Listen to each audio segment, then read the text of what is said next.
بسم اللہ والحمد للہ والصلاة والسلام علی رسول اللہ۔ قرآن اور نماز سیکھیے آسان طریقے سے۔ لیسن نمبر 10A، صحیح کرداروں کا پیچھا کریں، اور یہ عادت نمبر 11 ہے۔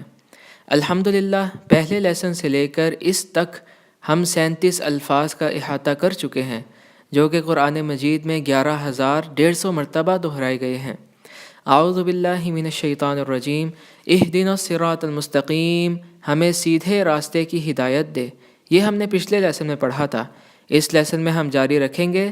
صراط الذین انعمت علیہم، ان لوگوں کا راستہ جن پر تو نے انعام کیا۔ صراط راہ یا راستہ، الذین اس میں موصول ہے، اس کے معنی ہے جو، اور اس سیاق میں اس کے معنی ہے ان کا۔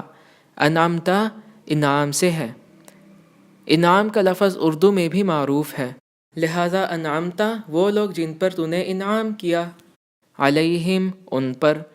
یہ دو الفاظ کا مجموعہ ہے، علی پلس ہم جو اس میں متصل ہے، لہذا اس کو علیہم پڑھا جائے گا، علیہم ان پر۔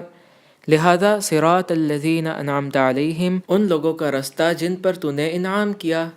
یہاں پہ یہ پیغام مضمر ہے کہ ہمیں نیک اور صالح کرداروں کو اپنا رول ماڈل بنانا چاہیے۔ ہر روز ہم شیشے میں دیکھتے ہیں کہ کیا ہم صحیح لگ رہے ہیں۔ زندگی ہمارے لباس اور حلیے سے زیادہ پیچیدہ شے ہے۔ ہمیں درست نمونوں اور کرداروں کی ضرورت ہے تاکہ ہم اپنا محاسبہ کریں کہ ہم کس مقام پر کھڑے ہیں۔ ہم انسانوں کو بچپن ہی سے دوسروں کو دیکھ کر ان کی اتباع کرنے کی عادت ہے، مگر اس محاسبے میں ہم شیشوں کا استعمال نہیں کرتے، جو اکثر اوقات چہرے کا صحیح حلیہ دینے میں ناکام ہو جاتے ہیں۔ اسی لیے ہمارے رول ماڈل سب سے بہترین ہونے چاہیے، وہ جن کو اللہ تعالیٰ نے اپنی طرف سے ہدایت دی اور ان پر انعام کیا۔ وہ لوگ کون ہیں جن پر اللہ تعالیٰ نے انعام کیا ہے؟ قرآن کی روح سے یہ انبیاء، صدیقین، شہداء اور صالحین ہیں۔ تو آئیے ان چاروں میں سب سے بہترین یعنی انبیاء پر نظر ڈالیں، اور ان انبیاء میں سب سے بہترین یعنی حضرت محمد صلی اللہ علیہ وسلم کے اسوے پہ نظر ڈالیں۔ ان کا کیا راستہ تھا؟ ان کا راستہ ایمان اور نیک اعمال والا تھا۔ وہ دوسروں کو دعوت دیتے، دوسروں کا تزکیہ کرتے، اور اللہ تعالیٰ کے بنائے قوانین کا زمین پر نفاذ کرتے۔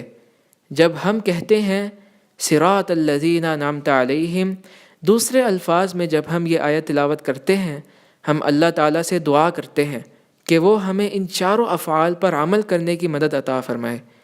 اللہ تعالیٰ کو اس دعا کے ذریعے بلانے کے ساتھ ساتھ قرآن کو سمجھ کر پڑھیے، جس میں کئی صالح شخصیات کا ذکر موجود ہے۔ مثلا رسول اللہ حضرت محمد صلی اللہ علیہ وسلم کا اسوہ، صبر میں، اللہ کے شکر میں، دعوت میں، جد و جہد اور نمازوں میں۔